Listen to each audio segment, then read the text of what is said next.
हम लोग अभी लॉरेंस बिश्नोई के बारे में कुछ जानेंगे कि लोग उनके पीछे क्यों इतना पागल हैं। कुछ लोग गैंगस्टर बोलते हैं तो कुछ लोग उनको हीरो मानते हैं। अब हीरो मानने के पीछे की क्या वजह है और कुछ लोग गैंगस्टर उनको क्यों बोल रहे हैं।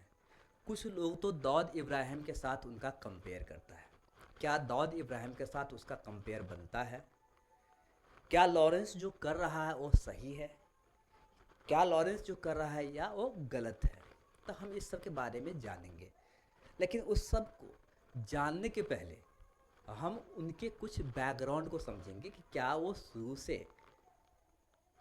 ही इस गैंगस्टर एक्टिविटी में शामिल है या उनके जो बैकग्राउंड है उनके पेरेंट्स है, क्या उनका कोई गैंगस्टर से कोई एसोसिएशन है। तो इस सब को जानेंगे हम, क्योंकि ये न्यूज़ में बहुत ज़्यादा वायरल हो रहा है और बहुत ही अभी रिसेंटली आपने सुन रहे होंगे कि बाबा सिद्दीकी को उन्होंने मार दिया। जेल में रहकर वो इतने बड़े गैंग को कैसे चला रहा है। सलमान खान जैसे सुपरस्टार को भी थ्रेट किया, धमकी दिया, उनके घर के बाहर 2-3 बार फायरिंग करवाया। उनका भाई जो अनमोल विश्नोई है वो भी इस एक्टिविटी में इन्वॉल्व है। तो हम देखते हैं कि उसका जो अर्ली करियर है या अर्ली लाइफ है उनसे जुड़े कुछ बातों को हम लोग देखते हैं कि शुरू से ही वो गैंगस्टर था या वो बाद में बना है। बैकग्राउंड देखते हैं। लॉरेंस बिश्नोई का जन्म बालकरन बरार के नाम से हुआ। उसका बचपन का नाम था बालकरन बरार और इसका जन्म पंजाब में हुआ था।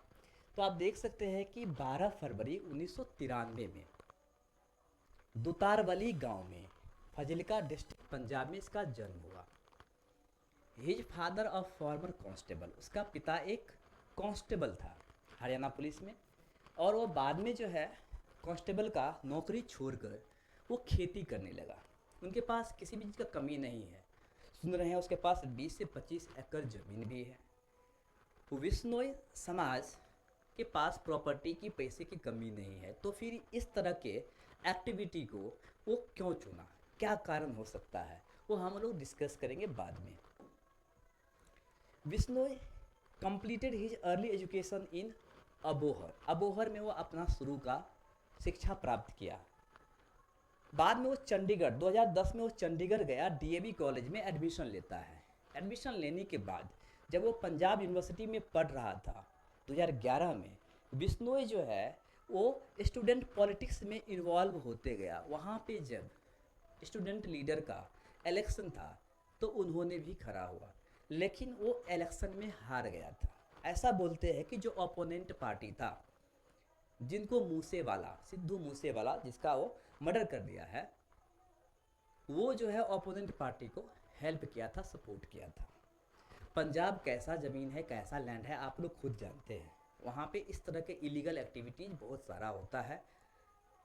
पाकिस्तान बॉर्डर के करीब होने के कारण पाकिस्तान से बहुत सारे ऐसे वेपन्स है, हथियार है जो आसानी से पंजाब में मिल जाता है। अब ये जैसे ही स्टूडेंट पॉलिटिक्स में इन्वॉल्व होता है तो ऑफकोर्स वहाँ पर राइवलरी स्टार्ट हो गया। राइवलरी स्टार्ट हो गया तो वो लोग वेपन्स वगैरह लेने लगा और वेपन्स से एक दूसरे को निशाना बनाने लगा। इसी क्रम में बिश्नोई का बिश्नोई की जो गर्लफ्रेंड थी उसका डेथ हो जाता है। उसका जो एक बहुत ही अच्छा मित्र जिसका नाम था गोल्डी बरार, उनका भी डेथ हो जाता है। तो इस सब से बहुत ही ज़्यादा अपसेट होकर, फ्रस्ट्रेट होकर बिश्नोई ने गलत कदम उठाना चालू कर दिया, शुरू कर दिया।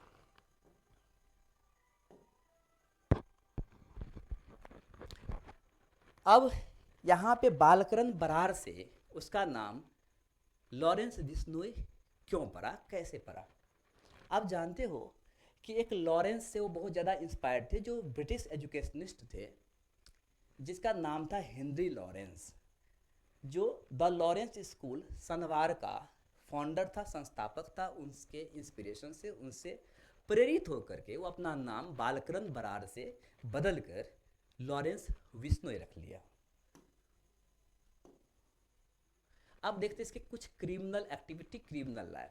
विष्णु का जो क्रिमिनल जो है वो चंडीगढ़ से 2010 से 2012 में शुरू हुआ, जब वो स्टूडेंट्स पॉलिटिक्स में इन्वॉल्व होता है।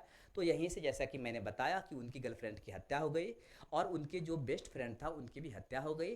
अब इन दोनों के कारण जो है वो रिवेंज लेने के, बदला लेने के भावने से गैंगस्टर जैसे एक्टिविटी में उन्होंने इन्वॉल्व हो गया। और इस तरह से धीरे धीरे करके वो अभी लगभग 1000 के आसपास, कुछ लोग बोलते हैं 600, 700, 800, उससे भी ज़्यादा जो शूटर्स है वो सिर्फ इंडिया में ही नहीं, इंडिया के 5 स्टेट्स के अलावा दूसरे कंट्री में भी उसको डिप्लॉय कर दिया है और एक बहुत ही बड़ा गैंगस्टर बन गया है, नो डाउट। अब लोग उनसे इतना मोहब्बत क्यों करता है, इतना प्यार क्यों करता है? देखो, बहुत सारे एफआईआर जो है उसके अगेंस्ट जो है वो ट्रेस पासिंग का, असॉल्ट का, रॉबरी का, मर्डर का, बहुत सारे जो है एफआईआर उसके अगेंस्ट लॉन्च किया गया है।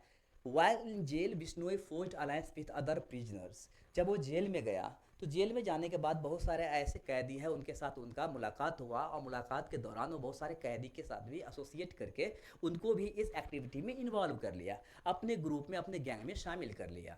ही formed connection with arm dealers, expanded his criminal operations, liquor dealing, began sheltering, murders, इस तरह की एक्टिविटी में इन्वॉल्व है। In 2014, he had an armed confrontation with the Rajasthan police, resulting in his imprisonment.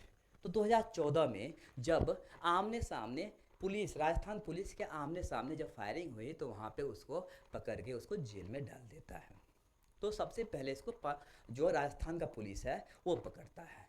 इसके बाद इसका एक केस है मुंबई में भी, तो मुंबई का जो मामला है उसमें भी इसका केस बनता है। फिर कुछ दिन के बाद जो है इसका एक केस दिल्ली में रजिस्टर्ड होता है और फाइनली इसको तिहाड़ जेल में भेज दिया जाता है। तिहाड़ जेल के बाद एक केस गुजरात में भी अराइज होता है और फिर गुजरात के पुलिस जो है उसको तिहाड़ जेल से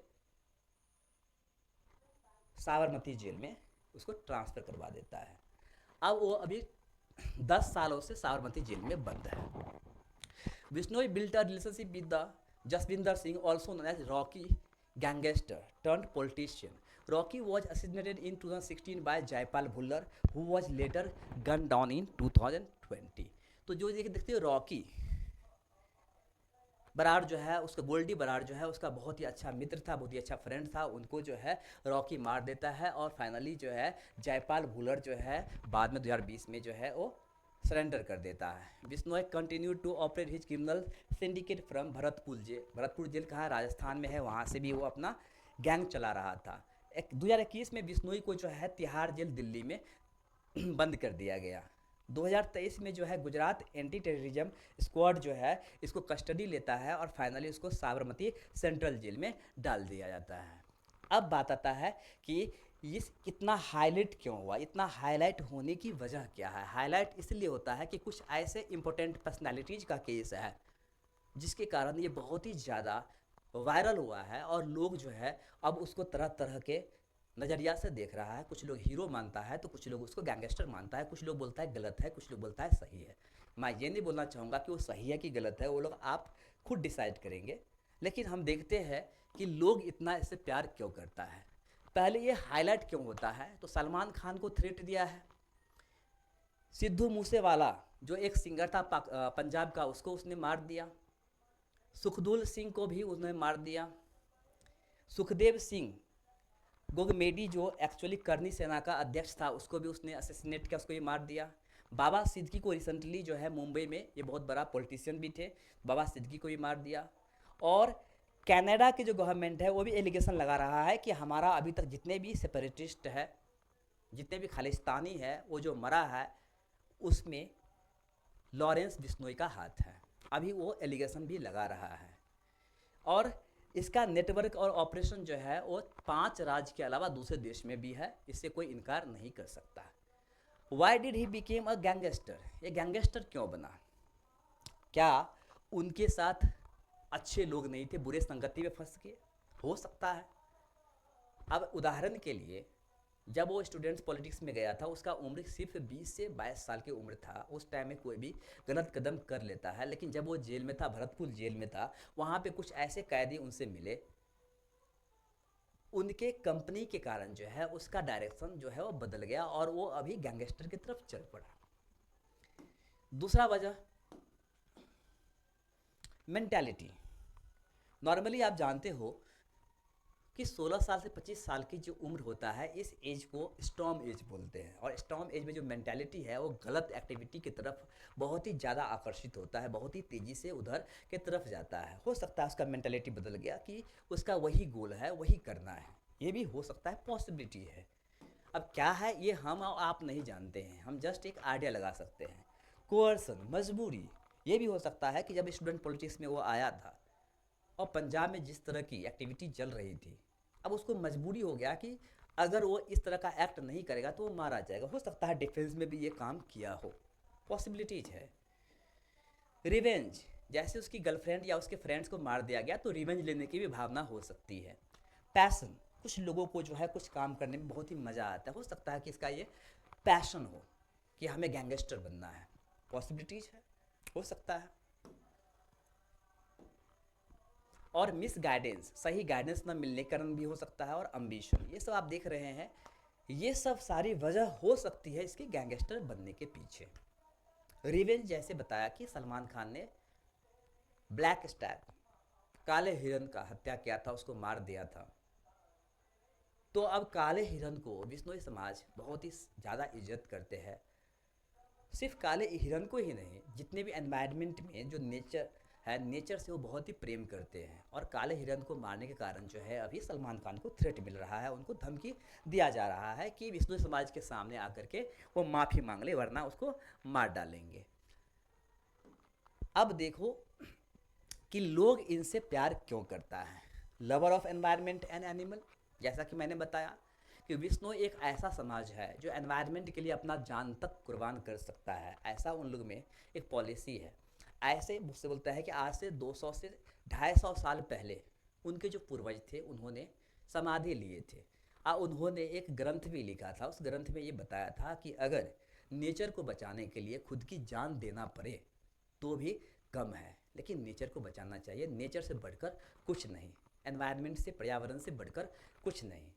आपको पता होगा कि आज से 100 साल पहले सिर्फ पेड़ को बचाने के लिए 250 से 300 विश्नोई समाज के लोग ने अपना जान न्यौछावर कर दिए थे। तो सोच सकते हैं कि पर्यावरण के ये कितने प्रेमी हैं, ये लोग बहुत ही ज़्यादा पर्यावरण के प्रेमी होते हैं। और ब्लैक स्टैग को मारना, काले हिरन को मारना इनके लिए एक तरह का आघात था, और उस आघात से हो सकता है कि इनको इस तरह की जो है मेंटालिटी उत्पन्न हो गया हो। नो चार्ज ऑफ रेपिस्ट, मैंने आपको पहले बताया कि लोग इसे इतना लाइक क्यों करता है, इसको हीरो क्यों मानता है। तो पहली बात तो ये है कि ये एनवायरनमेंट और एनिमल से बहुत ही प्रेम करता है। दूसरा आप देखते हैं कि इसके पास, जैसे दाऊद इब्राहिम से लोग कंपेयर करते हैं कि दाऊद इब्राहिम जैसा गैंगस्टर जो है लॉरेंस बिश्नोई बन गया है, लेकिन ऐसा नहीं है। दाऊद इब्राहिम पे ऐसे बहुत सारे चार्जेज लगा है जो कि इस पे ऐसा चार्ज नहीं है, जैसे रेपिस्ट का चार्ज या लूट का चार्ज, ऐसे बहुत सारे चार्जेज हैं जो इन पे नहीं है, जो कि दाऊद इब्राहिम पे था। इसलिए हम उससे कंपेयर करना अच्छा नहीं होगा, मुनासिब नहीं होगा। नो चार्ज ऑफ किडनैपिंग, इस पर किसी भी तरह किडनैपिंग का भी चार्ज नहीं है। अब ये जो है भगत सिंह को अपना आइडियल मानता है। भगत सिंह को आइडियल मानने के कारण भी लोग इनको पसंद करता है कि भगत सिंह जिसका आइडियल हो वो इस तरह के रेवोल्यूशनरी एक्टिविटी में आ सकता है, वो क्रांति कर सकता है। मैं यहाँ पे रॉन्ग डूअर को मैं सपोर्ट नहीं कर रहा हूँ, मैं ये नहीं बोल रहा हूँ कि वो सही है गलत है, मैं ये आप पे छोड़ दिया हूँ कि ये सही है कि गलत है, ये आप खुद डिसाइड करेंगे। मैं अगर मेरा ओपिनियन आप जानना चाहेंगे तो कोई भी लॉ के अगेंस्ट जा रहा है वो गलत है। मैं ये नहीं बोल रहा हूँ कि ये सही है, ये गलत हो सकता है और गलत है मेरे अकॉर्डिंग, लेकिन आपके अकॉर्डिंग क्या है वो आप खुद डिसाइड करेंगे। लोग उसको इतना लाइक क्यों करता है वो चीज़ें मैं बता रहा हूँ कि एक तो एनवायरनमेंट और एनिमल का प्रेमी है, दूसरा इस पर रेपिस्ट या किडनैपिंग का कोई चार्ज नहीं लगा है।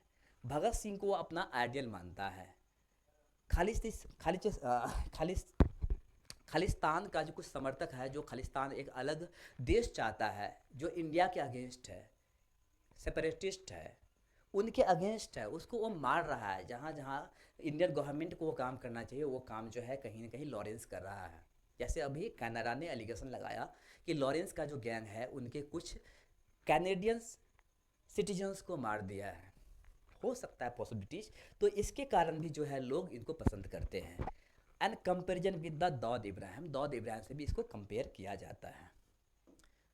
अब ये क्या सही है क्या गलत है ये आप डिसाइड करेंगे। ये मैं सिर्फ इसलिए बता रहा हूँ कि इससे आपको एक आइडिया आएगा, आप समझेंगे कि जो ओपिनियन होता है, जो एक ट्रेंड होता है, वो किस तरह से वायरल होता है। आप खुद डिसाइड करेंगे कि क्या ये एक गैंगस्टर है, हीरो है। मैं आपको पहले ही बता चुका हूँ कि किसी भी तरह का रॉन्गफुल एक्टिविटी जो अगेंस्ट लॉ है वो सही नहीं है। लेकिन इसके कुछ ऐसे एक्टिविटीज़ है जो पैट्रियटिज्म को दिखा रहा है, देशभक्ति को दिखा रहा है। हो सकता है कि लोग इसलिए इनसे प्रेम कर रहा हो, इसको हीरो मान रहा हो। एनीवे, यह मैं आप पे छोड़ दिया हूँ कि आप क्या डिसीजन लेते हैं, आप क्या सोचते हैं। इनके बारे में सिर्फ इतना ही। Thank you very much.